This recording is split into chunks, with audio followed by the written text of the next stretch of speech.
getting hit multiple times coming out of that bike section. More drivers coming to blows.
Well, hello and good afternoon, everybody. Welcome back here to Slow Motion Broadcasting, and welcome back to the Spec Racer 4 Weekend Warriors, sponsored by Metro Auto Rebuild. This is round number 7 of this season, coming to you today from VIR. My name is Maunz. Alongside me in the commentary booth is Adam Thompson. Guido Marzucchi is our producer for today's broadcast. Well, Adam, we're kind of fearing this race, for lack of a better term. This very long, very twisty, and incredibly tough racetrack doesn't get a lot of love on iRacing, but it is an absolute behemoth. Yeah, looking here at the track map, probably one of the biggest racetracks out there, I would say, on the iRacing service. Looking here, if there weren't A's and B's for some of these corner names, Ron, we're probably looking at somewhere around 35-ish, 40 corners. So should be a good one, to say the least. But right now we are here at about 10 minutes into qualifying at the moment, and we're looking here at Felix Samoa's.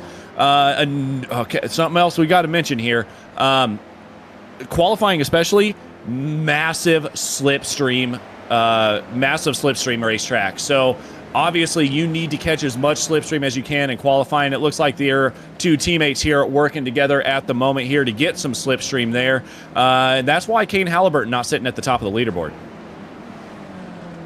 And with how long of a racetrack we have got here at VIR on the grand configuration that we are running at here today, gonna see massive lap times, and as you said, Adam, a stupid amount of turns on this circuit as well. It is huge. But as we are past the halfway mark of this season, I think it may be high time to take a look at the championship point standings as we head off into the 7th round of what has been a very competitive season here in the Metro Auto Rebuild Weekend Warriors. We'll start off with Spec 1, where Kane Halliburton sits at the top of the poll right now. 535 points is his present tally. Nathaniel Schramm is slotted in second. Jason Green, Josh Justice, and Dirk Braun, your reigning Spec 2 champion.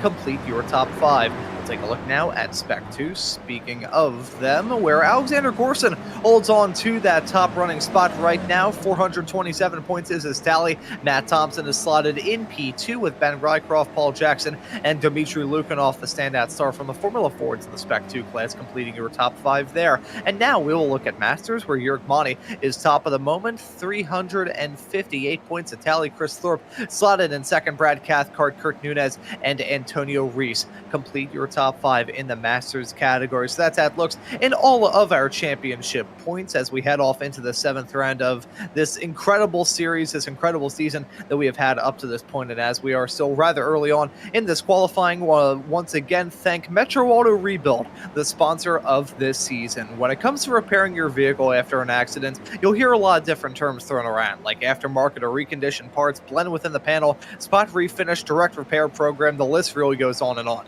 Before you make any final decisions, ask us for the true definition of those words. In most cases, they may not be the best thing for your car. If you want your vehicle restored using factory methods and specifications with OEM required tools and equipment, depend on the professionals at Metro Auto Rebuild.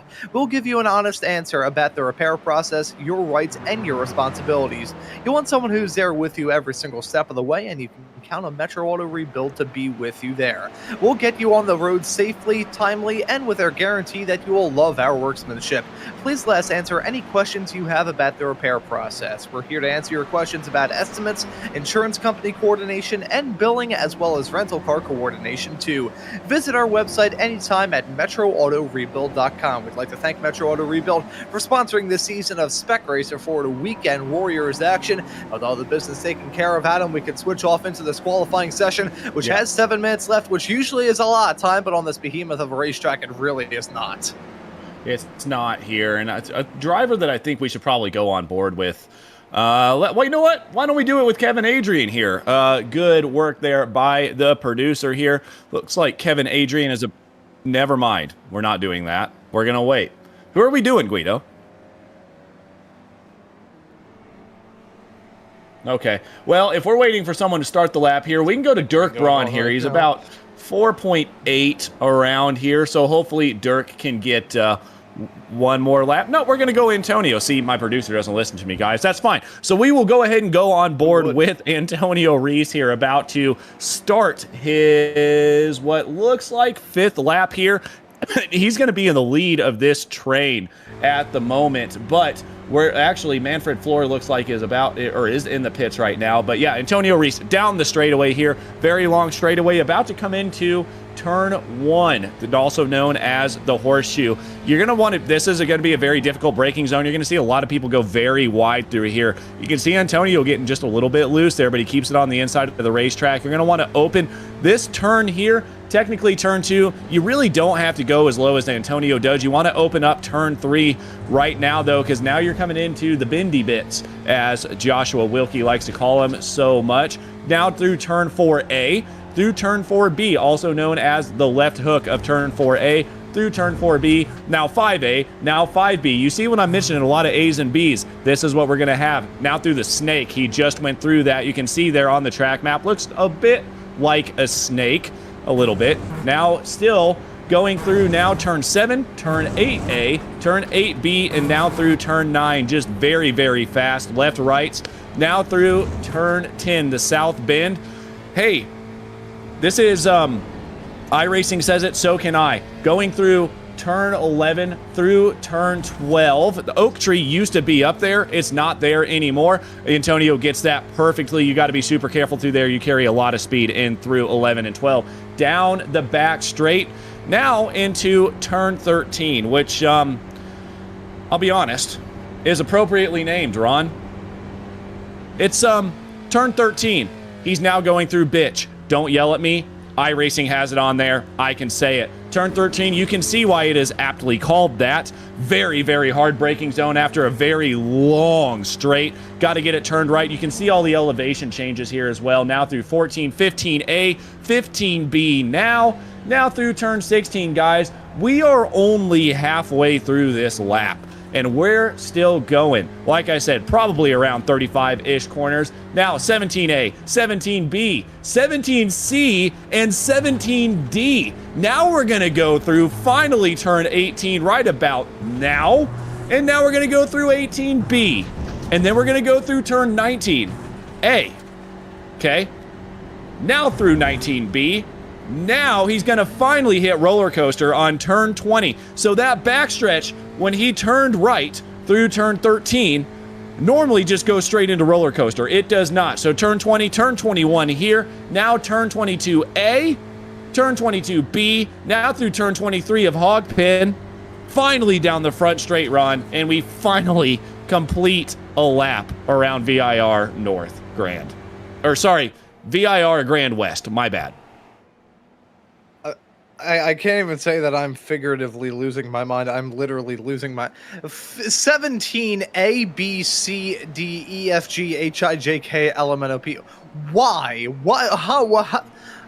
I never will understand American racetracks. I say this as an American. I don't want to sound European when I say this, but I don't like how American tracks just label everything. I don't want a racetrack to turn into an algebra equation. I was in algebra enough in school, not because I failed it. It's just because the school districts I went to were stupid and put me in algebra classes on 4 separate years. Kane Halliburton jumps up to P2 in the number 12 car, a 244.808 for him, as Halliburton has been the dominant racer up to this point in the championship. Got some heavy hitters up at the front of this field. I mean, Felix Samoes, Kane Halliburton, Ian Joyner, Nathaniel Schramm, Antonio Reese, Trent Kramer, Dirk Braun, Dmitry Lukanov, Manfred Flohr, and Jason Green. Those are some very, very quick racers in the top 10.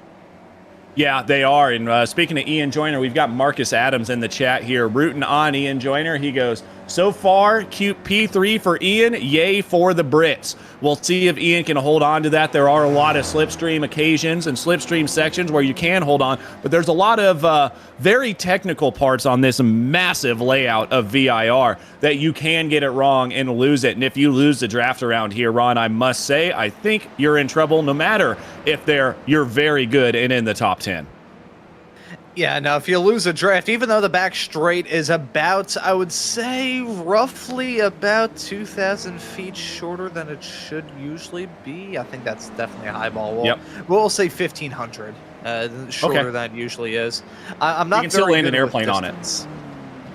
Yeah, that you could. I mean, you can land an airplane on anything. It's a matter of getting stopped. True. I'm pretty sure on the back straight here, you could definitely land an airplane on the back or the front straight if there wasn't that kink there right at the start-finish line. But nonetheless, 2 very, very, very long straights here. And then technically that snake section as well, all the way up into South Bend from turn 4A to turn 10 is basically straight. It is left, right, left, right, left, right. But there are spots that you can still hold the draft. Now, the question is, are these drivers, when we get into the race time, as we're about to with 30 seconds left, Felix Samoa is still sitting on the pole. When we get into race time, are they going to want to play ball? Are they going to want to stay in line, or are they going to try to go for passes to get moves done early to try to stay in that lead draft, that early slipstream? And that's where a lot of these drivers, I see it all over racing. A lot of these guys want to be closer to the front so they don't lose the draft, but they end up battling and lose the draft because that's just how it goes. Yeah, that's the way things roll at VIR. You gotta be in the draft. You gotta just keep your nose to the grindstone and don't let the long nature of this track wear you down mentally at the checkered flag out in this qualifying session.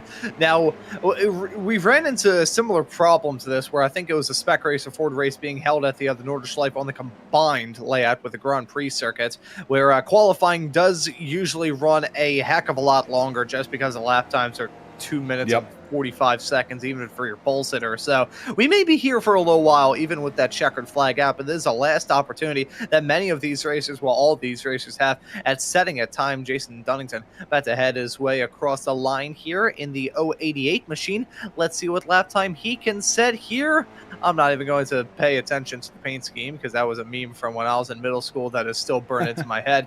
Andre Favini about to come across the line in the 27 car. I want to see Andre actually set some qualifying times because he's taken a bit of a tradition of starting at the back end. As much as it is kind of cool to keep an eye on drivers just scything their way through the field, it can be a little bit frustrating just to see a very good racer starting at the back week in and week out. Give it a shot. Look at what happens to Maurizio Nazelli. He used to do that in these Spec Racer Fords, and if he was running full-time this season, he probably would have been a firm lock for the Formula Ford title.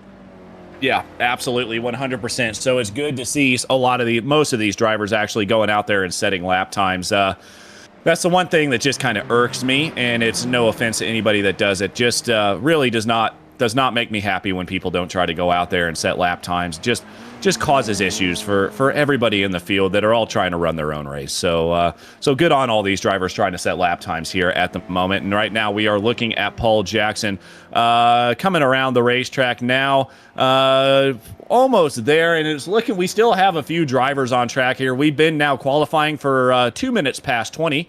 And we still have drivers on the track. Let's see what Paul Jackson does. Doesn't look like he's going to go any faster. You can see all the yellow down there. Sets a couple PBs on the final 3 sectors of the racetrack. I don't think that's going to be good enough. Maybe it is. Yeah, it does move him up into 30th position, Ron. Yes, Paul Jackson does get a slight improvement there. More yellow and green in his sector times there than you would see on branding for a bottle of Sprite. As Dmitry Lukhanov on time right now in the 264 car, heading his way off into Hog Pen right about now. Keeping our eyes on him was yellow in Sector 1, yellow in Sector 2, yellow in Sector 3, green in the following 2 sectors, and then pulls it into pit lane right as I go on that little jib-jab of mine. It being a very long lap time, still waiting to see what sort of lap times Joachim Osbeck can set here. Not sure if that's going to be an improvement as he is yellow all across the board for the sectors, as that's Adam Bradshaw spinning, heading out of turn number 13. Now, I would join you in saying, because that is the actual name of that turn. That's not just us describing it the way that our personal feelings are towards that turn. But I will refrain just because I would quite like to... I still need to make a career for myself. I will refrain. Yeah, I will not refrain, and that's the thing. Try me. I dare you. I dare you. I mean, the fact that even iRacing has it named that is impressive, to say the least, which even gives you all of the drivers that have gone through here. They clearly named that corner for that reason, and as Guido says in the background, it is also a dog. Yeah, it is a dog, Guido. You're right, but I think everybody knows why it's named that, and it's not because of the version of a female dog, but still here watching Joachim Osbeck, he is not going to improve on his lap time here. Yellows through all the sectors, probably going to pull it into pit lane here, get a bit of pit lane practice, and there he goes. Yes, that looks like qualifying is just about wrapped up here at VIR for round number 7 of the Metro Auto Rebuild Weekend Warriors. Drivers still out there on the racetrack as Antonio out there on circuit as he is just now towed back to pit lane. So we may be here for just a little bit longer, but as we have this small little lull in the action, if you are enjoying the action, happy to hit that subscribe button and the notification bell so you never miss out on any of it. Oh my goodness. We have got a full pace. The lap times are 2 minutes and 45 seconds just as these racers try and set times in qualifying. So we've got a full pace lap to go through this right now. So we may as well, we'd probably be able to give these racers, like, tell everything about, like, when they were born, what hometown they're from, probably give out their cholesterol levels as well. So, let's go through the starting grid as slowly as we possibly can so we don't run out of things to talk about here on this pace lap.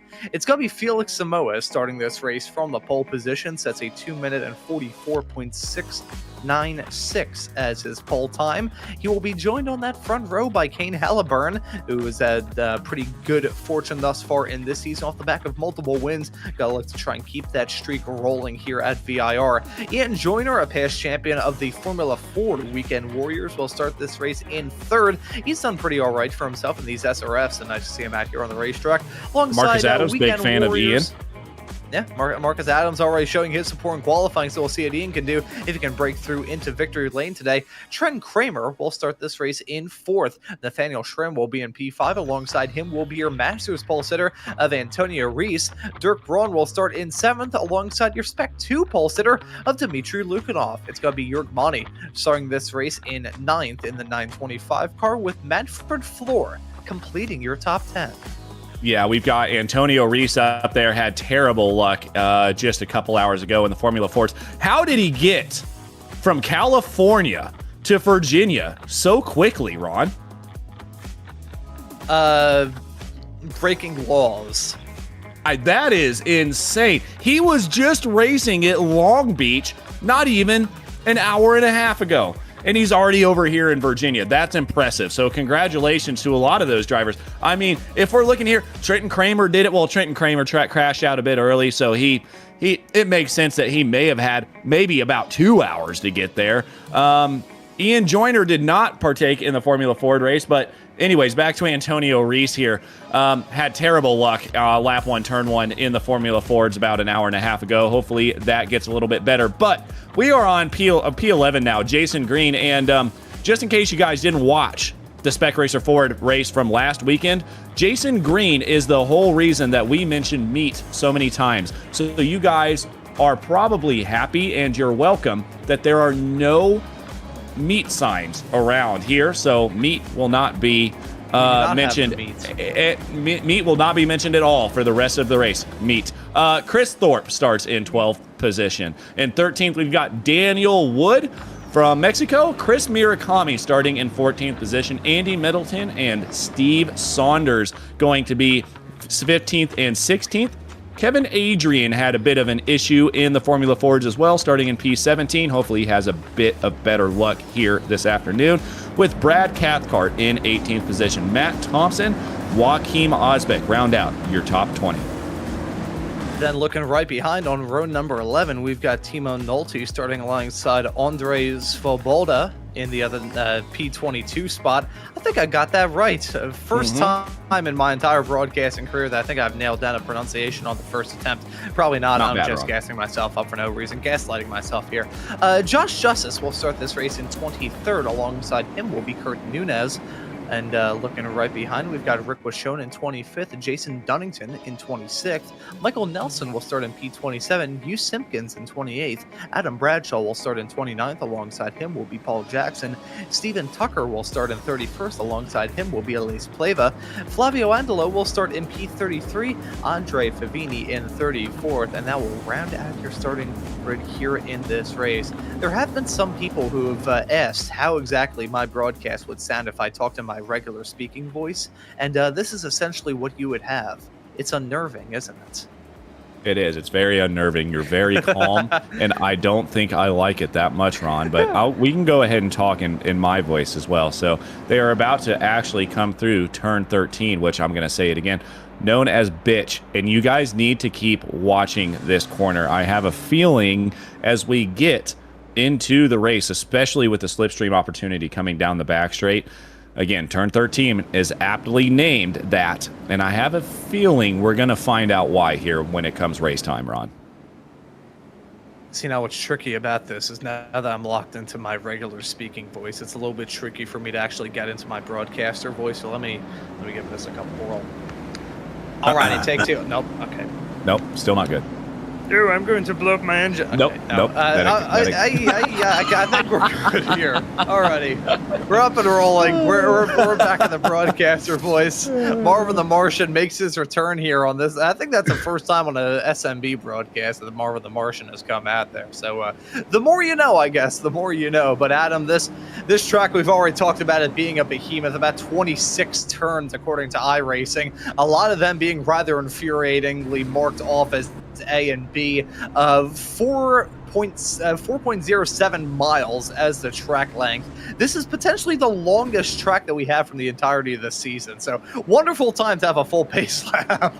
Yeah, this is an absolutely great time as we can now see them coming through roller coaster. So they're almost there. They probably have another 45 seconds. And actually, while, Ron, we get to the race start, I'm going to go through here and I'm going to count all of the A's and the B's and the C's and the D's and the E's and the F's and the G's and the H's. A, B, C, D, E, F, G, H. Yeah. And the J's. Oh no, I'm starting to lose my alphabet here. And I will let you know exactly how many corners are on this racetrack, Ron, but I'm going to hand it back off to you here for the start of the race.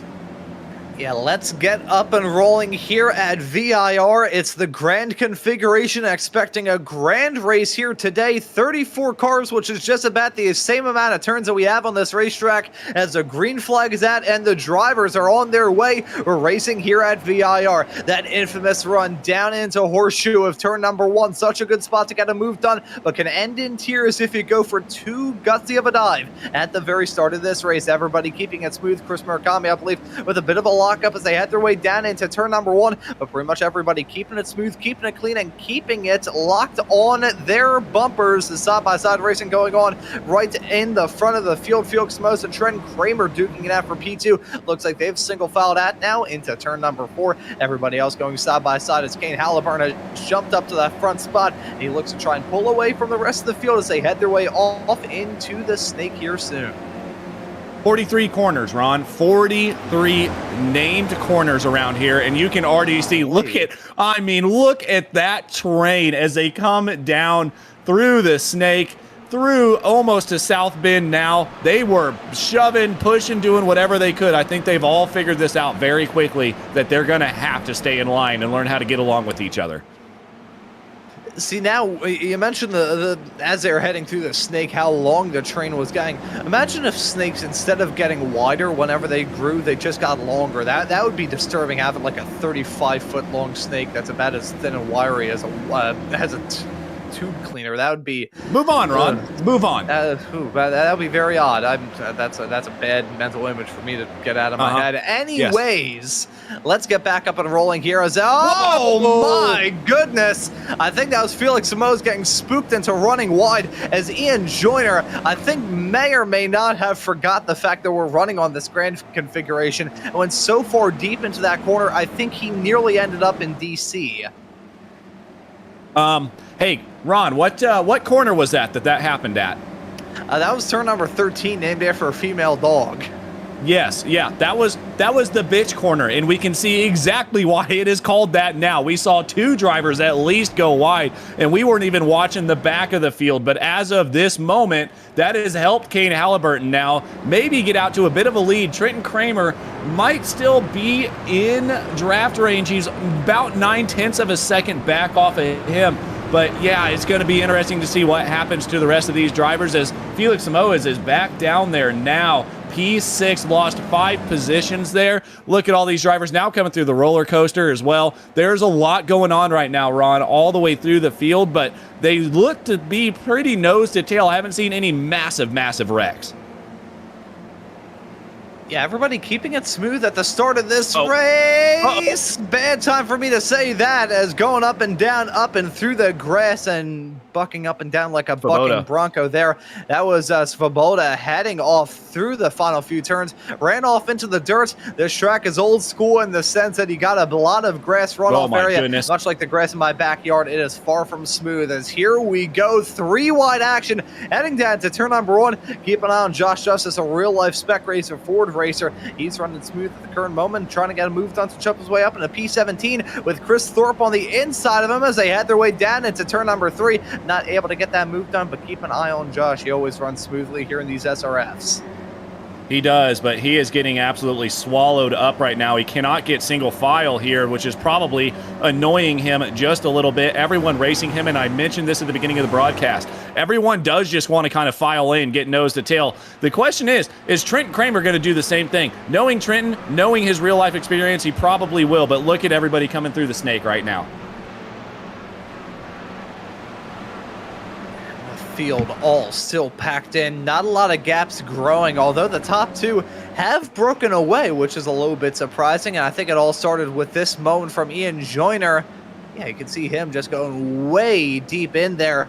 Now, you do have to worry in certain parts of this racetrack about picking up an iRacing corner cutting penalty, not even a slowdown, just a full-on, hey, you cut the course, this is a penalty. It's kind of similar to turn 1 at the Daytona road course. If you run too wide off in there, you're going to pick up a full-on, like, 45-second penalty, and your race is going to get gutted. Meanwhile, Antonio Reese and Felix Samoas were battling side by side for third right behind, heading off into turn number 13. But Kane Halliburton and Trent Kramer running in their own little pack right now. It is calm for these racers as pandemonium breaking out behind us. I think Timo Nolte has run into difficulties. Yeah, it looks like he has fallen way down the field there, all the way down, passed out of our leaderboard even, so we'll have to get a replay of that. But right now, Kane Halliburton doing what he's got to do. Trenton Kramer just trying to hold on to the back of him, and it's not looking good for Trenton right now. Already over a second. Trent doing what he can. Just got to try to hold on to him because Felix Samoas, now that he has cleared Antonio Reese, who has had a much better race start this time than he did in the Formula Fords. Oh no, we've got more issues in the field, at the back of the field as well. People still sliding down through the field. But yeah, now that Trenton Kramer, oh my goodness, that gap to Kane Halliburton has just grown by a lot. Now 2.3 seconds. Something has happened to Trent. Yeah, I think something's going down with Trent Kramer. He's losing out on time quite a lot and very quickly. Jason Dunnington dropping down. Adam Bradshaw also ran into some difficulties. As let's take a look. There's the wreck, but now hang on. We got to get back live here. Felix Samoas and Trenton Kramer going side by side into turn 1.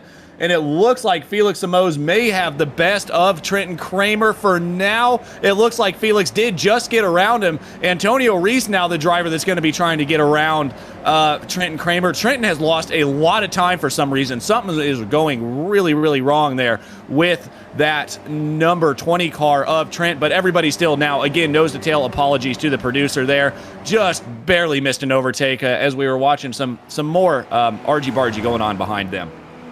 And that replay that we saw was Timo Nolte with the spin heading out turn number 13. But yeah, Trent Kramer had something bad go on last lap. It was a full 2 seconds, in fact, over 2 seconds slower than Felix Samoas' last lap, firmly in the 2:47s as Samoas was in the 2:45s. Let's take a look to see what happened. Adam Bradshaw, and that is heading his way off through the tight and twisty midfield. It's a tire barrier. So one bit of tire barrier that he finds is right at the very end. That was heading down into the 17 section, which is basically the snake that's on the other side of that barrier from it, but without the that's what I'm looking for, without the esteem. Yeah, that's that was an okay word there, I think, Ron. But looking here now, Trenton Kramer is just now sitting behind Felix Samoas, and oh no, I think this might be another case of Kane Halliburton saying goodbye. Yeah, if Kane Halliburton drives away from this race, it's not going to be the first time it's happened, and may very well be far from the last two. I wonder what sort of fuel saving these racers can do here at this track, which is just an absolute giant. Oh, no. That's a spin for you, Simpkins. That's heading off through turn number 13, and I think he is very much so a fan of the name of that turn as a result of that moment.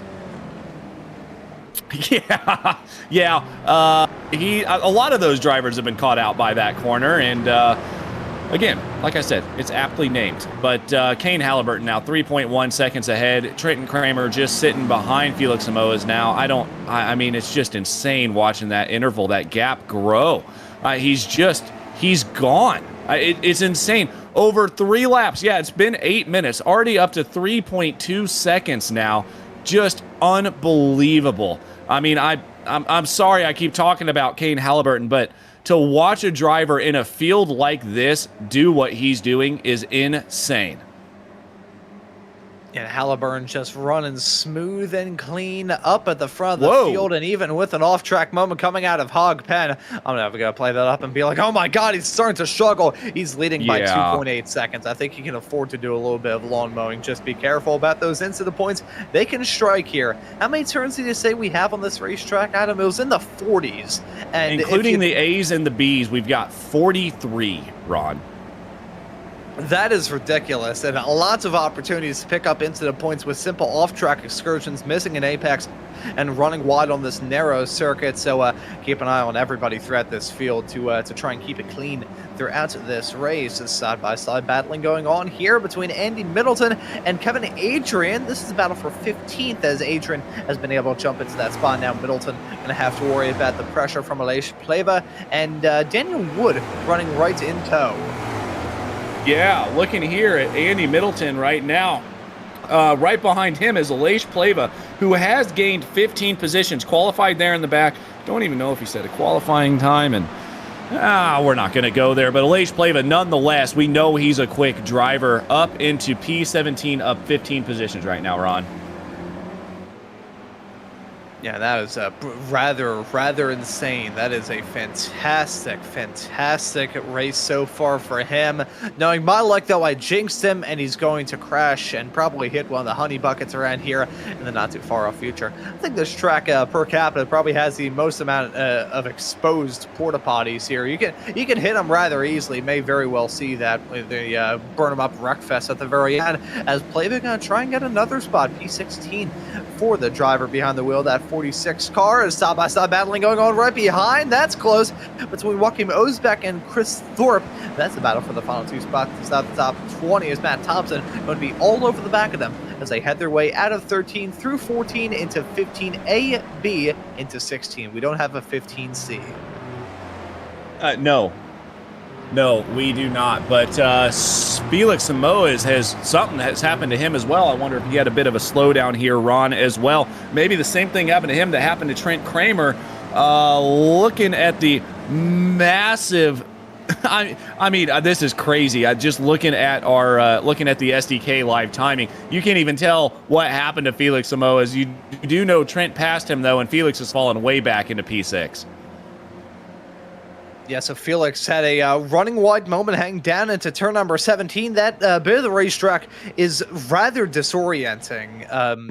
So we'll have to see exactly what happened here as there's a pit lane entry in the midst of all of that. He had to slow down beforehand and had a big wiggle as he had his way down to that section of the racetrack too. So that certainly did not help out his cause, but no matter how you slice it, Felix dropping down to the tail end of this pack and has to worry about keeping the close times and keeping it close with those racers in front of him. Otherwise, he may be in a real heck of trouble about losing that drift and falling into the crutches of the likes of Jurgmani and others right behind. Meanwhile, Ian Joyner getting past Manfred Floor with a move around the outside through turn number 3. Joyner just set a quick time last time by, the fifth lap of the race for him. After that mistake early, he wants to try and redeem himself as we get farther along. Yeah, absolutely. I mean, Ian totally just misjudged going into 13. Like you said, he ended up in DC. I'm surprised he's already back on the racetrack. He had to take probably a quick flight to get back to VIR. But yeah, Ian now back up into P10 after that early mistake by him. And now looking at Joachim Osbeck here, up 2 positions. I mean, and that's the issue when you've got a field this big, Ron. We always talk about small fields and big fields. When it's this big, it's tough to make progress because there's cars all over the racetrack. As we see side-by-side racing heading off through the S's with Hugh Simpkins battling there. I believe it was Timo Nolte that he was going side-by-side with at the start of the S's. Sideways snap from Dmitry Lukinov. This racetrack is so tricky. It's one that does actually get a little bit of use in real life in terms of hot lapping and time attacks and all that stuff, but doesn't get a lot of use in terms of racing. I think the last time we saw it in a Weekend Warriors race was way back in, I believe it was season 2 of 2024 when the Formula Fords were running. That was pre-SMB back when these broadcasts were still on PBS Kids, as that's Andre Favini running wide, head off through South Bend. I think he got spooked with that car on the inside of him and just ran wide. Yeah, that's unfortunate for Andre. It's just one of those things, especially through these S turns. You've got the car in front of you just trying to keep it on the racetrack and going for a move, and and stuff like that will happen. But no harm, no foul. Andrea did not lose any positions there. He just lost a little bit of time. Antonio Reese, though, we're watching him right now, still sitting in P4, right on the back of Nathaniel Stram. So Antonio still holding his own in the Masters class. Jorg Mani has not made really any positions. He's made 2, but that's not enough because so is Antonio. Jorg Mani back there in P7, his Masters class rival. That's the fastest lap from Kane Halliburton, now 4 seconds ahead of the field. Anyways, the battling for Masters is going to be intense, I'm sure. Antonio Reese and Jorg Mani, they've done battles so often in the past year in the Weekend Warriors world, so would not be shocked if they duke it out here in this race. As Steve Saunders picking up a black flag here, 14 minutes and 20 seconds into this race. I talked about the incident points and the worry about that earlier on. I think he's been at the epicenter of some drama too, getting caught up in incidents that other racers started. But no matter how you slice it, Saunders with a black flag, that is not a good set of circumstances for him in the slightest. I mean, it could be, like you said, incidents there. It could be not serving the slowdown quick enough, but I did not see a yellow flag pop up next to Steve, so I don't think he had a slowdown. I think he has just already busted that incident limit, which is crazy. Not that crazy, honestly, when you've got, what did I say, Ron, 43 freaking corners to go around. You've got plenty of off-track opportunities around here, and I don't think the series admin, Stevie Ray, probably didn't change the off-track limit for this one, and it's already a pretty stringent off-track limit here in the Weekend Warriors. I know for these 40-minute long races, we pretty much run exactly how they do in the officials in these events. So that can really come back to bite some of these competitors in the butt. It's actually more strict than the officials. 13x until you pick up a penalty, and then once you hit 18x, you're going to find yourself disqualified. If we were running this in the Formula Fords in the rain, I would probably bet actual money on less than 10 cars actually seeing the checkered flag. Not that's incidents, although that certainly would affect these racers, but if we were running all around this racetrack in the Formula Fords in the wet, we'd probably see single digits in terms of finishers. This track is a bit of an incident point farm, and those FFs in the rain, that is a recipe for disaster. But even here in these Spec Racer Fords that don't have rain yet, emphasis on yet, I think we may see that soon based off the one time I glitched and drove one of these cars in the rain. That's a story for another day. But honestly, this track is just so tough just to keep it on the road. It's so narrow too, especially in the middle sector, which is pretty much just a glorified go-kart track.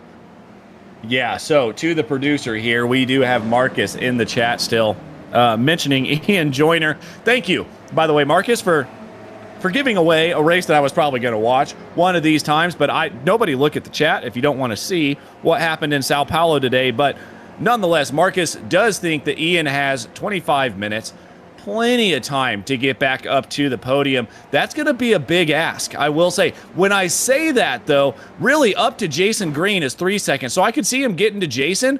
The question is, what happens after that? That's 3 seconds up to P6. Looking here at Stephen E. Tucker, though, at the moment.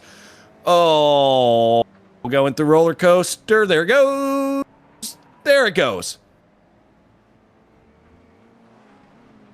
Heading off through the 15 and 16 section, the spiral, as I like to call it. And I think that is a rather fitting name for that part of the racetrack, too, because if you go wide in the first part, your run through that section of the track is going to spiral out of control, and eventually you will spin. Drivers coming down pit lane, the form of Daniel Wood, Matt Thompson, Steve Saunders coming in to serve that black flag, and Michael Nelson. Got to bring up the pitch strategy as well. We usually talk about how some of these longer tracks can create some intriguing strategy calls. Do you think we're going to see everybody just run totally different, or do you think we're going to see a bit more unity in the pit call? I think we are going to see some unity. I don't think Kane Halliburton cares what they do back there right now because it's already 5.5 seconds. I would.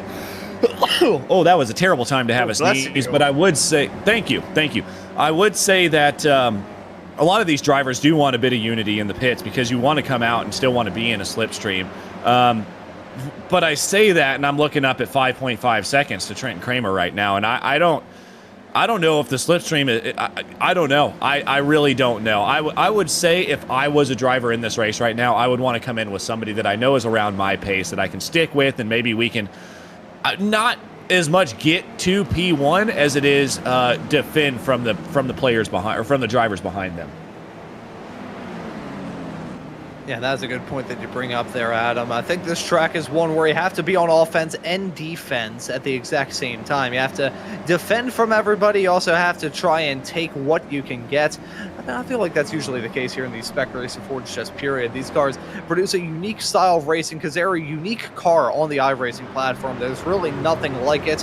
Marked off as a sports car, technically a prototype on iRacing, but there's nothing that you can really compare this car to. Even the other rather slower sports cars, you can't really draw any similarities between the two. Jurek Mani with a slowdown, he will serve that off to the mid sector, has Dirk Braun about a second behind, so that will cause this battle for the final two spots inside of the top 10 to really begin to intensify. It's at the worst time for Mani too, because Braun is right there as they head their way through Hog Pen, about to head their way onto the start finish straightaway. Would not be surprised if there's a potential swap-a-roo between those competitors as well.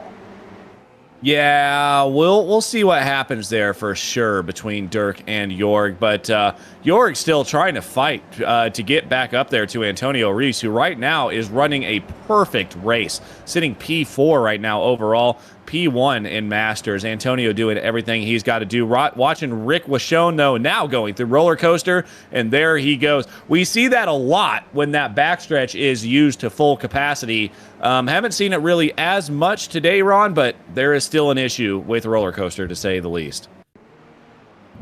And that roller coaster section is such a tricky part of the racetrack. You've got the bend in the road on the normal configuration heading through that braking zone. Even here, it's a very...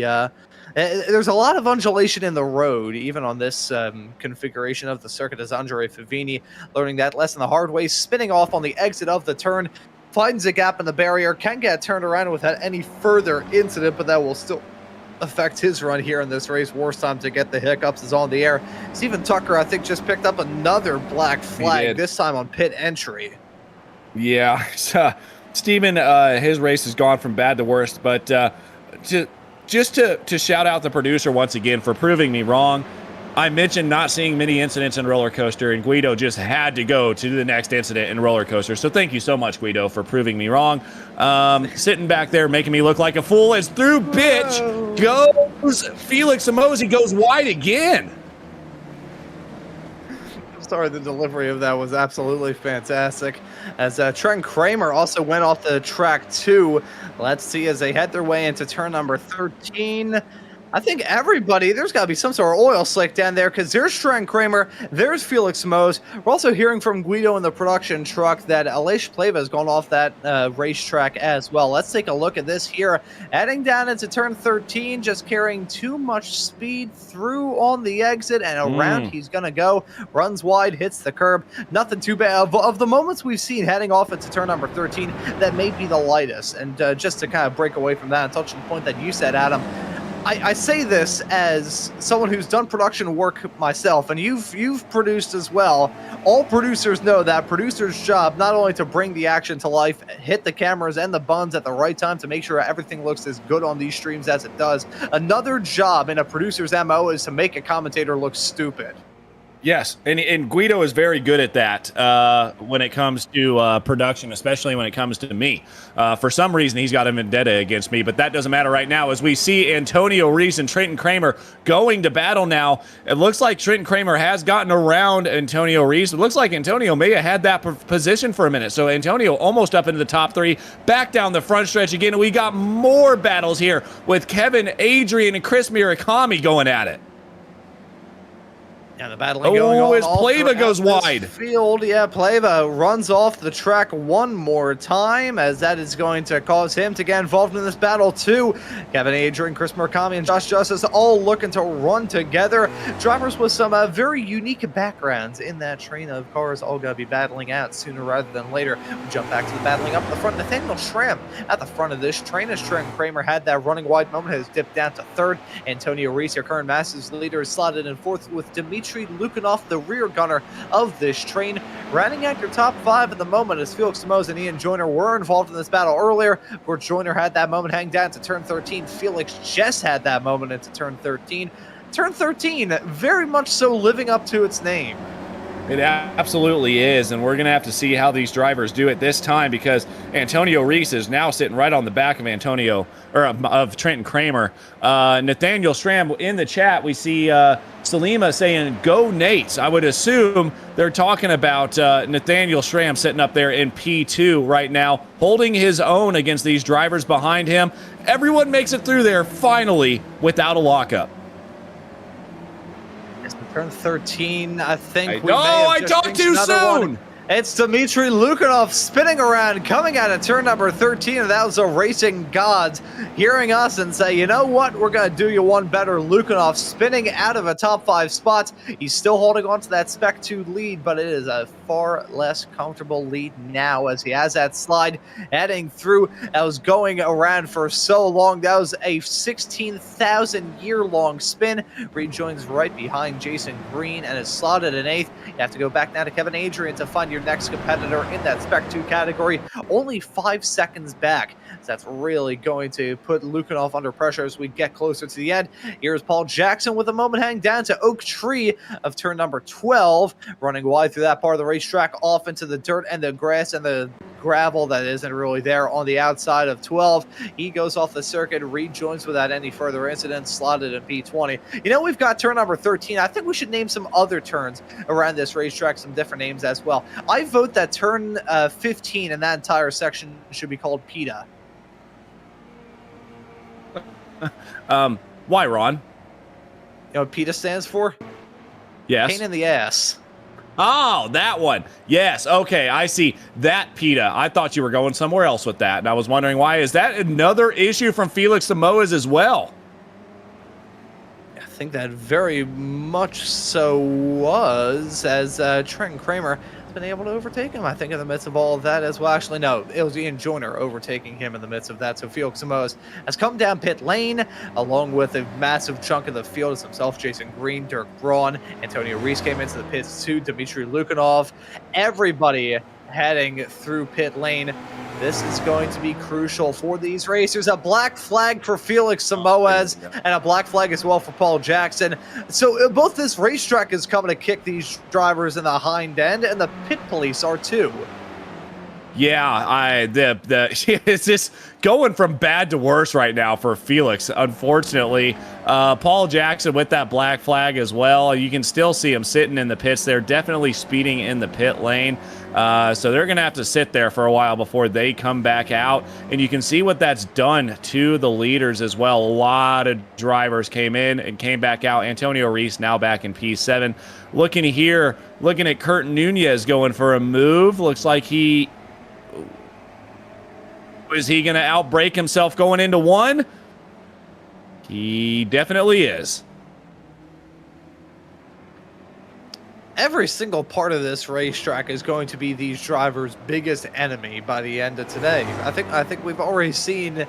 I'm trying to think of what turns we haven't seen a driver end up in some sort of trouble at, both here in this race and also in the Formula V's yesterday, which that was a fun experience on that. Quick little advice to everybody: if you do 3 solo broadcasts in the span of 3 days, because I completely forgot about another one that I had to do for a brief period of time that was actually on the same day. Yeah, make sure you have a bag of cough drops at the ready so your vocal cords do not melt. As we look at Matt Thompson in the midst of a sandwich with himself, Daniel Wood, and Joachim Osbeck. This is a battle for P17 at the moment, as Osbeck looking to try and find any way in the book to get past Thompson. Yeah, Osbeck doing everything he can here, going through my favorite corner of bitch here. Let's see if they make it all through. They do. Joachim actually early braking there, stays right on the back of Matt Thompson. This battle could be heating up. Joachim definitely thinking about trying to find a way around Matt. Now he's going to have to wait for turn 1, and we've got all 4 drivers, the first 4 in this race, first 5, excuse me, in the pit lane, first 6. Oh my goodness, Ron, it all came to life. You mentioned it. They were all going to come in at the same time. Unified in the call to come down pit lane, and they do it with 12 minutes left on the clock. Antonio Reese going to be the top of the cars to yet to come down pit. Well, the cars to come down pit He lane. has pitted. He came in last lap. Yes. That's what I was going to say, and then I tripped over my own words like an absolute buffoon. Kane Halliburton gags it out with the race lead. Trent Kramer in P2, but look at Antonio Reese going to blow their doors up off. into P2. He jumps into second. What's happened here, though? Looking at Antonio Reese, okay, we're good. Aleix Pleva falling through the field, though. Something's happened behind him. But, yeah, Antonio Reese up into P2. Great pit strategy from Antonio. Yeah, so Antonio with that pit stop 1 lap ago, going to work out to his benefit. The undercut strategy working like a charm here at VIR as Flavio Andelo and Andrea Favini are coming down pit lane as well, I believe. I'm gonna take a look now because I can never say never or something like that. I don't know. I didn't go to art college. I think everybody has now come down pit lane, so we don't have to worry about any more pit stops between now and the end. Michael Nelson now going through the spiral and maybe got a bit dizzy there. Just decided to miss one of the corners. Probably got a pretty big slowdown there, but everything going okay for Michael Nelson. Back up here at the lead. We got spinners everywhere. There's a wreck. That is Joaquim Osbeck that has just crashed. I think Andy Middleton has had some drama as well. He's towed back to pit lane 2, and that's where the front clip came from. I was wondering why there's a Spec Racer Ford front end bouncing around the track like an abandoned rubber ball. And let's see what happened here. Following Osbeck in that 110 machine, heading his way into NASCAR bend of 3 as a half spin. He's going to be stopped on the racing line. Oh, 2 drivers pile in fact. That was Middleton, the second one involved. I think the first was Curtin Nunez from the looks of it. Oh, yeah, that's unfortunate, to say the least. Joaquim, I think, may have gotten a bit spooked. The driver in front of him got on the brakes a little bit, and he's sideways on the exit of what is a very fast corner of turn number 3, and it just, man, nobody really had anything to do about that. Looking here, though, at Dmitry Lukinov trying to do he has done a bit of a recovery drive, Ron. He's right now where he qualified, so doing okay. As we take a look at a moment from Chris Murakami, that's a lockup into turn number 13. You've got to say it one time, barrier. I'm going to hold out. I'm going to. I will apply some self-restraint. Okay. Well, I will get you to say it at least once. Turn 13. By the way, guys, just look at turn 13 as we saw a huge moment there. Turn 13, if you guys are watching this broadcast right now, get on your phone, look up VIR Grand West Course, and tell me what turn 13 is named, and that's why I've been saying it. But look in here now. Say it, Ron. Through turn 13, Rick was shown. And he runs off into the dirt in the process. That is such a shame for the driver of the 974 car. Quick little mistake. He's done all right. We haven't talked about him too much, which I think, considering everybody has run into some sort of difficulties, the fact that he's gone through this race running in P19, and we only just talked about him then with a small little mistake heading down to the 13th corner, that could be a heck of a lot worse. Yeah, it could have been a heck of a lot worse, Rod. It really could have been, especially if you would have said the actual corner name. But looking here at the leader right now, Kane Halliburton has extended his lead. We've got to talk about him just a little bit here. Up to 7 seconds. Kane said goodbye. I will talk to you later. I'm going to go. He's going to, by the time everyone else crosses the line, he's already going to have the champagne poured. He'll probably be drinking it already. May have a bit of an after-race snack as well, as we've got a huge battle here going on between Aleix Pleva and Dmitry Lukinov. That was extremely close. Great work by the producer there. Yeah, and Pleva and Lukinov still going to be nose to tail as they head their way into Oak Tree. That tree gone the way the Dodo Bird got struck by lightning years ago, but these racers looking to capture lightning in the bottle in this battle, as well as the one a little bit farther up the road. Kramer, Reese, and Schramm having a bitchin' time as they head their way into turn number 13. See?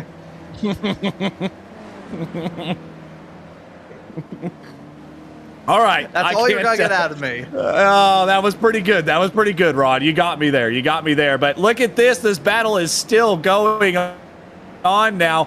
Looks like Pleva, just now going through turn 13, is actually going to try to make a move here on Jorg Monty.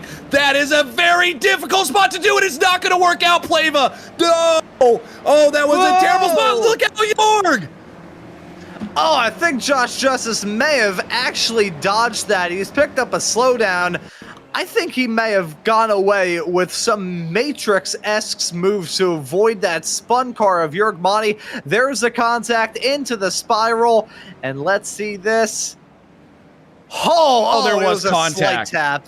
That may that's certainly going to do in the back end of Jörg Monty's car and maybe the front of Justice, but that could have been so much worse. No, that really could have, and that was just an unfortunate spot for Aleix Pleva to try to make a move. That is not where you want to do that. That would always happen there, and it will continue to happen if you try to make a move there through the spiral. Just, oh man, that's unfortunate for Jörg Monty. Now way down, out of the race, in fact. Decided to park it. Now we're looking at Masters again. Antonio Reese sitting in P4. Going to be making some serious moves here in the Masters class, Ron. Yeah, so Antonio, that's going to help him out a lot in terms of building that gap between himself and Monty, who's decided to call it a day, down in P28, out of the race, out of the session. You have to go back to Chris Murakami in P12 to find your next Masters competitor. But between those two cars, we got this battle between two cars. It's Aleix Pleva and Dmitry Lukanov side by side into 3 and 4 and through into P7 in the 46 machine. Will go Aleix Pleva. Now the 264 of Dmitry Lukanov running right in tow as they head their way off through 5A, 5B, 6A, 6B. Ah! Yeah, there are A's and B's and C's and D's all over this racetrack, but right now it doesn't matter. Somebody wants to be the A driver in this fight, and it looks like at the moment Aleix Pleva is not that A driver. He wants to be about to be coming through Oak Tree very, very soon. Dmitry Lukanov wants to gain some positions. He's already up one. He had some terrible luck at the start of this race. Dmitry Lukanov trying to hold off Aleix Pleva, who has gained, I've got to say this, 24 positions, Ron. 24 for Aleix Pleva. That is an insane amount of pace that Aleix Pleva has shown thus far here in this race. He's a quick driver. He is very, very quick. I believe he did set a qualifying time earlier. If he's had a quicker time, though, he would have been cooking with gas here in this race. As let's take a look at Josh Justice's perspective. And hell yeah. Yeah, that's not the spot. That's not the spot for an overtake. I'm just going to leave it at that. And then Josh Justice really had nothing to do. Jörg Monty was on the line. He tried to move, and I'm glad he did. Josh actually jinked to the right. If he wouldn't have moved, I have a feeling that would have been way, way worse. But at the moment, Nathaniel Stram up there in P3 under a lot of pressure from Antonio Reese, and Aleix Pleva still trying to make the move on Dmitry Lukanov. Now that Aleix has gotten himself up into P8, this is going to be a lot tougher for him to make moves because Dmitry is still trying to hold off from Kevin Adrian, who's back there in P9. Aleix Pleva right now is that buffer between that Spec 2 battle. Yeah, so Pleva is what is keeping Dmitry Lukanov in a very good spot. If he loses out on that, though, it's not game, set, match, because Kevin Adrian is about 3 seconds behind these racers. So Lukanov can afford to lose out on maybe one spot, but certainly not two, because if he dips down behind Kevin Adrian, that'll be a swap of spots at the front of Spec 2. I think these racers are more focused. Oh, this is going to get tight. This is going to get tight. Battling here as he and Joyner going for the dive on Nathaniel Stram. That's into NASCAR bend of turn number 3. Still side by side to left hook of turn number 4A into 4B. I am going to scream once again. Not able to make the move stick there is Stram as he dips down behind Joyner, now in 5th. I need to shout out Marcus Adams here. He said Ian had enough time to get back to the podium, and he might. Ian Joyner needs one more position, Ron, to get back to the podium after absolutely sending it all the way off into the Atlantic Ocean somewhere and coming back and now up into P4, Ron. I think he nearly ended up in the hot dog stand that they have at Martinsville Speedway. Oh, this is big. Kate Halliburton has a slowdown. His 5.6 second gap is going to vanish. I'm sorry. Yeah, that was that. Yeah, huge, big deal. I don't know how. Let's see where he got his slowdown from to see how bad it's going to be. Gets a little bit wide through the spiral. Okay. Everybody hates he'll be fine. That is the section that I will now coin as PETA, the pain in the ass section. I mean, I have driven around there. I remember one time driving in the old Nissan LM Nismo in Forza Motorsport 7, and there is no other combination that I've done in my entire like sim racing and racing gaming time, just point blank period in my life, that has made me want to gouge my eyeballs out more. Looking at some battling here with Dmitry Lukanov and Lace Pleva. That's a battle for 7th, still going to be intense in the run up to the line with the white flag in the air this time by. So Kane Halliburton about to start off the last lap here at VIR, which usually would mean that we'd be getting the checkered flag. Ian Joyner's in P3. Yeah, Ian Joyner jumped his way up into 3rd. Antonio Reese has dropped back down to 5th. Oh my goodness. Holy cow. Marcus, you hit it on the head. Ian Joyner now back up into the podium positions, and he has a chance on Trenton Kramer here as we're about to watch this white flag lap. Here comes Kane Halliburton for the white flag lap, but there is an absolute battle forming back there between Trent, Ian, Nathaniel, and Antonio Reese. Antonio still losing time. Actually, I wonder what's going on with Antonio. He's fallen off the back of this pack. Fuel. Is it fuel? Does he have to do a little bit of fuel saving to actually make it to the checkered flag? Let's look at the lap time.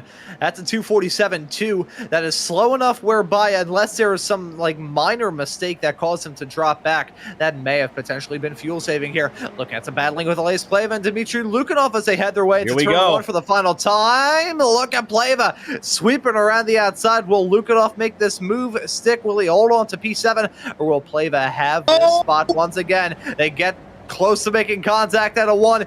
And meanwhile, Adrian and Just is battling right in tow. Right now, my eyes are focused on Lukanov, who loses out on that spot to Pleva with a fight back into 3. Yeah, absolutely. Back up here into the P3 position. Trent Kramer is towing Ian Joyner and Nathaniel Schramm down the S is, I guess, technically the Snake now into South Bend. This is anybody's game going into turn 13, which is called what, Ron? It is called turn 13. Oh, I tried. But yes, they are going to be coming into turn 13 hot and heavy, and this is the last chance for any of them to make a move here. It's going to get real dangerous real quick. You definitely tried. Unfortunately for you, I am one stubborn son of a bitch. Trent Kramer holding on to 2nd right now. Ian Joyner slotted in 3rd. And here we go. Joyner got to try and get this move done around the outside into turn 13. They're oh so close by the time they hit the apex, but Joyner going to lose out on that spot. Big choke point on the outside. Oh, my he hits goodness. the curb. The track falls away as you head your way through 14 into 15 right now. This is not the spot to go side by side, but they'll tempt fate and do it anyways, and Joyner gets that move done to jump his way into 2nd. Kramer now going to be back in tow. Got to worry about him and Nathaniel Schramm maybe battling. Antonio Reese at the tail end of this pack. Kevin Adrian and Josh Justice still duking out for some spots a little bit farther behind. Pleva, he's had something go on there. 3 wide. Holy cow, that is probably Kramer went wide. Kramer went wide as well. Something has happened with Trenton Kramer up front. Everything's going on here for the producer. What has happened? Oh man, the last lap here at VIR coming to bite these drivers on the tail end. Kane Halliburton on track for a win. Ian Joyner on track for P2s. Nathaniel Schramm and Antonio Reese going to duke it out for the final podium spot in the run-up to the line. Kane Halliburton, as all the drama has been breaking out right behind, he's just driven off into the sunset to score another win here in the Metro Auto Rebuild Weekend Warriors League. There's a checkered flag for Halliburton. He's victorious today. Ian Joyner in P2. Nathaniel Schramm in 3rd. Antonio Reese wins it in the Masters category. Dmitry Lukanov on track for another win in Spec 2 as we got a photo finish maybe going on right behind between Kevin Adrian and Elias Pleva in the run up to the line. He's closing, pulls out to the outside, side by side, and contact made to the line. Adrian gonna finish in front by 14,000. Oh my goodness, what happened on that last lap? It turned into absolute chaos there. We will watch the replays here soon. We're watching all of the drivers come across the line here. Looking here, there's another battle, a small battle between Jason Dunnington and Chris Thorpe. About 0.5 of a second separates Dunnington from Thorpe here. We'll see if anything happens there. It doesn't look like it will. And everybody else, that interval you can see is very big. We're waiting on the rest of the drivers across the line. Ron, we are going to have to debrief that last lap. Yeah, let's take a look at the moment as they headed their way down into bitch of 13. See, I finally said it. I had to get it out fully. That was it took me long enough. There was the contact as they headed their way side by side through 13 at the very end. They were scraping it up through there, and I was like, no way. Side by side to turn 15 doesn't fly, doesn't work. They made it work, though, and Kramer really got himself squirrely through that section of the racetrack. We talk about the rhythm that you got to be in here at VIR, and even though you've got a small little flat-out blast into 17, if you get it wrong through here, you are in for a world of trouble. It's like a Kramer. Yeah, there was a wiggle. You got a little bit overcooked into the first part, had a sideways snap into the second, and it just snowballed from there until he finally had a half spin coming out of turn number 17. That section of the racetrack, as much as 15 is tough and 13 gets its name for a very good reason, the 17 section, as you're heading your way down the hill, it's basically like driving a truck, driving a big semi-truck that weighs 3,600 pounds and trying to go downhill and get it stopped in time. Yeah, that was just, oh man, what a battle. And then we're going to have to go back as well and watch. I believe that was Joshua Justice, another battle here. Ron, I'm going to let you take it over. My replays are on the fritz. As mine is as well, so I'll let you know that race cars are race carring at the current moment, and the race cars be race carring all the time here on Slow Motion Broadcasting. This was pretty intense in the run-up to the line between Elias Pleva, Dmitry Lukanov, and Josh Justice. There was the contact being made as they headed their way through 15, as you've got the yin of the battling a little bit farther up the road involving Ian Joyner and Trent Kramer ending clean as they headed their way through that section side by side. You've got the yang of that three-wide racing through that part of the track ending poorly. That's just not a spot to get a move done, even though it's a heavy braking zone. Look at how far of a drop it is through that part of the racetrack. Feel bad for saying this, but Josh Justice kind of had that coming to him with that side-by-side dive heading off into 15. But hey, that's the way the fates went here at VIR, as everybody burning it down here in the Crash 'em Up Wreckfest. You can tell from the trauma on the face of that Marshall that we just saw from that camera shot. I'm not even sure what I can say to describe what we see on camera right now. Yeah, this is definite Weekend Warriors fashion here. Just basically, if we could do a demo derby as well, I think Stevie Ray needs to probably figure out. Everyone just lines up and goes demo derby style. Last car still able to move definitely gets a point for the race, because this has just become, oh my goodness, it's everywhere. It's everywhere. There are things happening everywhere, Ron. Oh, as that was a contact. Jason Green with the center. Actually, no, that was Brad Cathcart. My apologies. It's hard to discern the cars apart when it's so far away from the SMB blimp cam that we've got right now here at VIR. What a race, though. You know, we are expecting a race unlike any other on this track, unlike any other. And I think that's the word that we could use to describe it, unique. A unique racetrack, a unique race. These drivers always want to put on a good show, and they put on a good one here at VIR. Let's take a look, though, at the race results at the end of this race here today, because we got a lot of stuff to break down at the end of this. That is for certain. Kane Halliburton walks away with the W. Of everybody in this field, I think Kane Halliburton was probably the only one that could have fallen asleep during this race. Ian Joyner slotted in second. Nathaniel Schramm rounds out your podium in third, with Antonio Reese, your winner in Masters, finishing in fourth. Trent Kramer in fifth. Jason Green will finish in sixth in front of Dmitry Lukanov in seventh. Kevin Adrian will be classed in eighth in front of Elias Pleva in ninth. And Joshua Justice completing your top 10. Yeah, in 11th place, we've got Dirk Braun. Let's go, Dirk! In P12, Chris Murakami, Manfred Floor in P13, Daniel Wood 14th, Matt Thompson rounds out your top 15. Rick was shown in 16th position with Chris Thorpe in 17th, Jason Dunnington in 18th. And 19th place, we've got Brad Cathcart, and in 20th is Flavio Andallo. Looking through the rest of the drivers, we got Hugh Simpkins in 21st. Andrzej Svoboda in P22, Andre Favini in 23rd, Michael Nelson in 24th, Steve Saunders in 25th, Paul Jackson in 26th, Andy Middleton in 27th, Jörg Mani in 28th, with Joaquim Mosbeck in 29th, Curtin Nunez in 30th, Timo Nolte in 31st, Felix Simoes in 32nd, Stephen Tucker in 33rd, and Adam Bradshaw finishing this race in 34th, completing your field here at VIR today.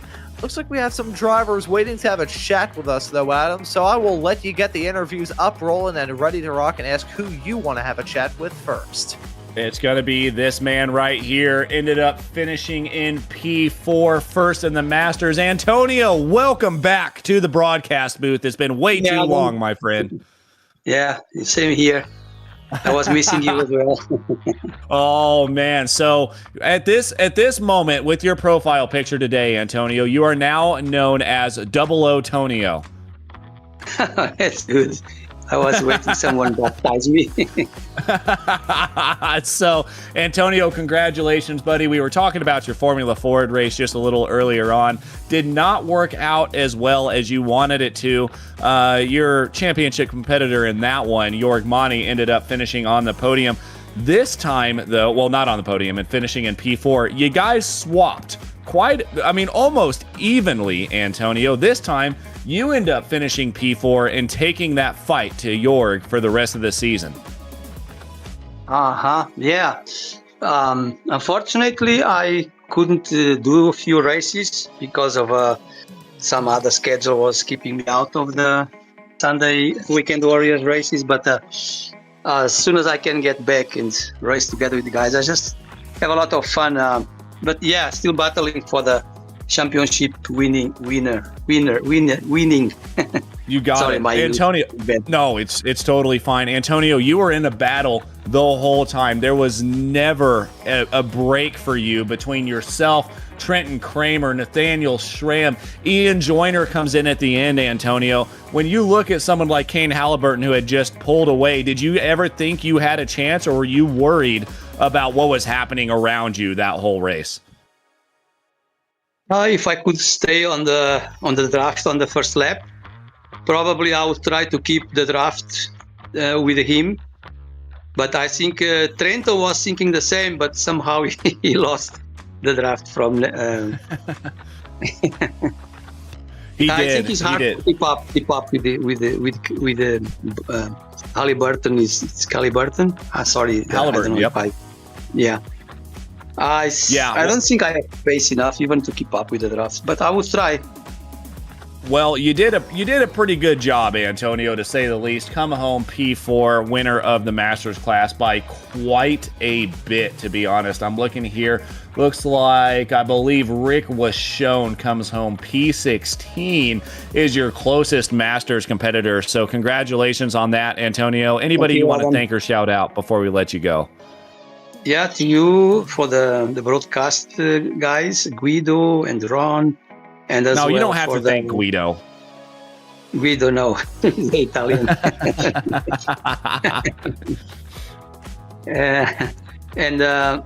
For the Steel Ray and the sponsor and all the guys on the track on the draft, and then for my family also for supporting me. Yeah, thank you very much. Awesome, Antonio. Well, thank you so much. Congratulations on your Masters win here, and I hope to talk to you again soon, my man. Yeah, I hope to talk as well with you very soon, Adam. All right. Take care, man. Bye, Antonio. Bye. Bye. That was Antonio Reese, wins Masters P4. And he was miles ahead of anybody else that was around him, Ron, and really unfortunate for Jörg. I think the closest Masters competitor to him. Yeah, that was a tough break for him. Such a shame to see that happen. But, hey, it's racing. Things can go on. Antonio going to come out of this race mode like a bed of roses. And you're probably going to look for some better things as we get farther along in this championship. I think I'll drag in to have a quick little chat. Our overall race winner here who just joined in the interview waiting area. It's Kane Halliburton joining us to have a quick little chat. Kane, welcome in. It's another win for you here today, this time coming at VIR on this rather bizarre grand configuration. How was it out there here today? It was a little bit boring. Yeah. You know, we were, I think I had said that right at the end of the race. I was like, he's probably the only one that left this race feeling slightly tired and slightly drowsy. Yeah, this is, I kind of wished I was in the action. It looked kind of fun back there, but this is one of the worst tracks to have a boring race because it requires so much brain power, it applies so much cognitive load. It really requires a lot of focus. So I was making a lot of mistakes out there. I even got very close to a drive-through penalty from off tracks because, my mind was wandering, losing concentration, which, again, a shame because it's a fun track. It can produce some good racing. So at least the guy behind them. Yeah. Yeah, it certainly put on some almighty battling a little bit farther behind you, but I think that is fair to say. Just being running all by yourself, you can't even get to the point where you're like just sat there checking your email or anything of the sorts. You just have to put all your attention into keeping it on the road. I want to ask you about your thoughts on this racetrack, though. It doesn't get a lot of use on iRacing. It is an oddity, shall we say. Yeah, the grand layout is kind of awkward. In most cars, I think the Spec Racer is just about the right size and speed to have a little bit of fun there, but for most cars, it just doesn't really work. Yeah, it is a funky racetrack. This, I think, is the nicest way that we can describe it. I think it is rather fun to do some hot lapping on. I think that's most of the use that it gets on iRacing. But I will say from my recommendation earlier, if you're ever on Forza Motorsport 7 driving around this layout of the track, never, ever, ever, ever decide to go about it in the old Nissan LM Nismo, the front-wheel drive LMP1 car that Nissan tried to make years ago. That is as brutal of an iRacing experience as you will ever find. Actually, just as brutal of a racing experience, point blank period. But Kane, I do want to ask you about the next round of the championship as we head off to Imola. Definitely a bit of a break off from this racetrack, but still fun nonetheless. Yeah, Imola is going to be interesting because it has a really long straight, but then the rest of the circuit is pretty technical. So I'm not sure exactly what's going to happen. Will any groups form, create some gaps in the technical section, or is it draft enough to keep the action really close? Yeah, I think it's going to be an odd race. It's just as much of a venture off into the unknown as this race was here today, but everybody knows what Imola is. We just don't know what's going to be like in these cars, but looking forward to seeing you out there, Kane, if you will be there next time out. But before we let you go and celebrate this win, we'll let you give any thanks or shout-outs. Yep, shout out to you guys as usual, Weekend Warriors, everybody who keeps it running, and shout out to the Almeida Racing Academy. Yeah, and thank you as well for joining us here in the booth, Kane. Well done on the win, and looking forward to seeing you out there on the racetrack at Imola next time out. Yep, I'll definitely be out there. Till next time, see you guys. See you, man. Take it easy. That right there was Kane Halliburton. Oops. I think I may have just accidentally, Guido just got dragged out of the booth accidentally. There's the power of Discord. There's many interesting things. But Adam, I'll pass it off to you to have the third and final interview here today. Yeah, it's going to have to be Ian Joyner here, and for a couple reasons. Ian, first of all, congratulations on your P2. We'll give you that one, okay? There's another reason why I've got you in here right now. By the name of Marcus Adams was talking you up the whole race, Ian. And after your turn 13 excursion, we were having a lot of fun with you, actually. We said you went to Washington, D.C. I mentioned you driving into the Atlantic Ocean. It got a little bit fun up in here, Ian, but you drove back from that after... First of all, did you just forget that we were on the Grand West course and thought roller coaster was coming up? I didn't forget. I did go to all those places though. It felt like it. No, it's just classic. I was just paying too much attention to Antonio. Didn't get the best exit. Hit the pedal a little bit late. Spotted my braking point. Hit the pedal a bit too hard. Might have still been able to stop it if I hadn't hit the pedal so hard, but I did. Yeah, and then went for a little sightseeing tour. You did. You probably went and found the old racetrack, which was the one that we normally use on iRacing. So how was roller coaster in the old configuration? I was in the. That's basically I was just protesting because I didn't really like the grand layout. I thought I'm not driving it. I'm going to go and drive the normal layout. Well, Ian, after all of that early drama, man, you drove yourself back up to P2, and Marcus was in here cheering you on the whole time. How was it? I mean, you had to kind of pick your moves there. Even though this track is huge, there's not a lot of spots to make a clean overtake. Yeah, the draft is good, which obviously helps a little bit. I think the technical section is just an opportunity to make up time, so that helped a little bit as well, being able to get in there. And then there's just a few opportunities. I think the cars clumped up into sort of small groups, which helped a little bit as well. Massive shout out to Jason for telling me how many laps was going to be, because I definitely was going to get that wrong on the fueling. So that worked out all right. Yeah, and certainly, I only had just enough time because most of it was the second or last lap. Yeah, some really nice racing with the guys up front. I was really happy to get past Trent. I was only going to get one shot at that. Might have been able to do it earlier in the lap, but you don't really want to be in front onto that. And then, yeah, just held it on the outside, and Trenton kept his line nice and tight. So we had a great little race there.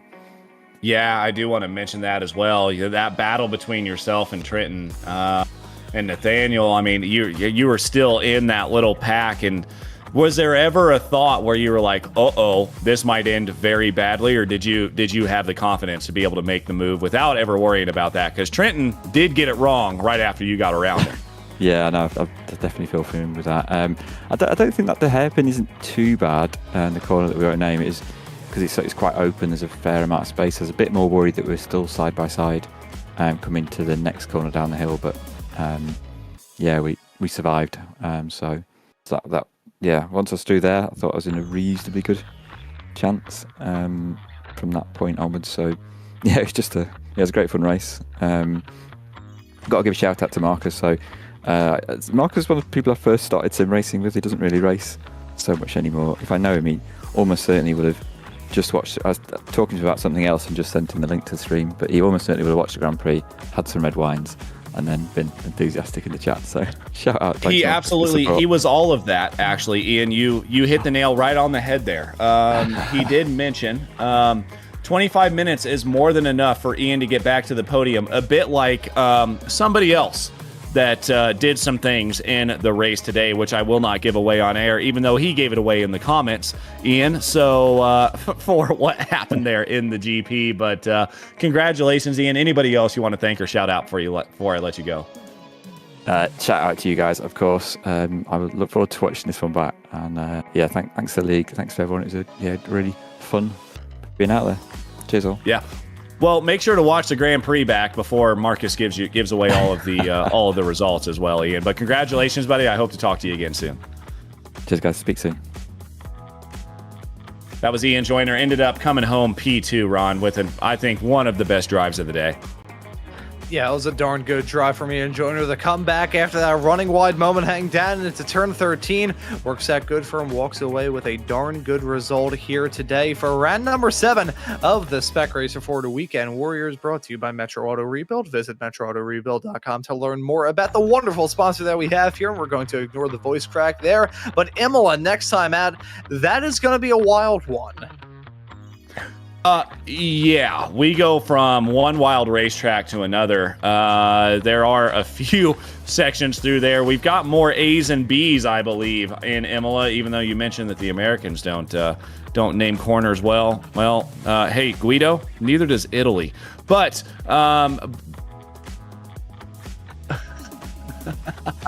I was just told I need a pronunciation lesson from the producer, from Guido. But yeah, it's going to be a fun one. I think we're going to see, probably if we get this many cars on track again, we're going to see more carnage. Do you want to talk about sausage curbs that'll kill you? It's going to be at Imola. Definitely 100%, Ron. So yeah, great race today. And I'm looking forward to see how these guys carry what they've learned today into Imola. Yeah, I think there are some comparisons that could be drawn between this racetrack and Imola for the next round of the championship, and hopefully all of you will be able to tune into the broadcast on Slow Motion Broadcasting for the racing action in 1 week's time. Now, due to the unique way that the Race Spot likes to release their schedules, there's a 50-50 chance that I'm not going to be here for the next 2 weeks with some other commitments going on. So if I'm not here, you'll be able to see me by the end of the month. If not, you'll be stuck with my irritating ass for the next 2 weeks. But however, before we move off into any of that, we'll take a look at the upcoming shows here on Slow Motion Broadcasting, because we have got you covered essentially week in and week out, with the action, of course, have XSLR later on tonight here. That's going to be the Daytona Jumpy Rally cars. That'll be a fun race to look forward to kick off the rally section of that calendar. SRG F4 going to be at Aragon, with SRG F3 running at Donington. The Formula Vs will be at Lebanon. The Formula Fords will be at Oran Park. The Spec Racers will be at Imola. And then Liberty Bell going to be returning for round number 2 of the season at the Charlotte Roval on Sunday, November the 16th. That's a lot of action to look forward to here on SMB. Gives you a very good reason to subscribe and hit that notification bell so you never miss out on the action. But after this broadcast here for round number 7 of the Metro Auto Rebuild Weekend Warriors League, that will just about do it. So for myself, Ron Maunz, Hey, Ron. Adam Thompson joining me in the Oh, got something to say, Adam? I do. I just wanted to tell you that you are a turn 13.